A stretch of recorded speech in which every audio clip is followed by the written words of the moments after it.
আসসালামু আলাইকুম। এক ভাই প্রশ্ন করেছেন, আমার স্ত্রী মারা গিয়েছে। আমার ছেলে-মেয়ে আছে। আমার স্ত্রীর সম্পত্তির ভাগ যেটা সে তার বাবা-মায়ের কাছ থেকে পাবে, সেটা কি তার ছেলে-মেয়ে অর্থাৎ আমার ছেলে-মেয়েরা এটাতে ভাগ পাবে? অর্থাৎ নানা-নানি বেঁচে থাকা অবস্থায় নাতি-নাতনি কি নানা-নানির সম্পত্তিতে কোনো ভাগ পাবে? এরকম একটি ব্যাপার এই ভাই জানতে চেয়েছেন।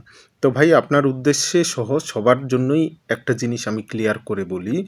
যেহেতু নানা-নানি এখনো বেঁচে আছে, নানা-নানির নামে সম্পত্তি আছে। নানা-নানি এই সম্পত্তি রেখে যদি মারা যায়, তাহলে তার মেয়ে যদি বেঁচে থাকতো তাহলে তার মেয়ে কিন্তু এই সম্পত্তিতে ভাগ পেত। যেহেতু নানা-নানি এখনো বেঁচে আছে, নানা-নানি মারা যাওয়ার আগে এমনও হতে পারে যে তার অন্যান্য ছেলে-মেয়েদের কাছে তার সম্পত্তিগুলো সে লিখে দিয়ে গেছে। যদি নানা-নানির নামে কোনো সম্পত্তি না থাকে শেষ পর্যন্ত, তাহলে তো কোনো ভাগ পাবে না।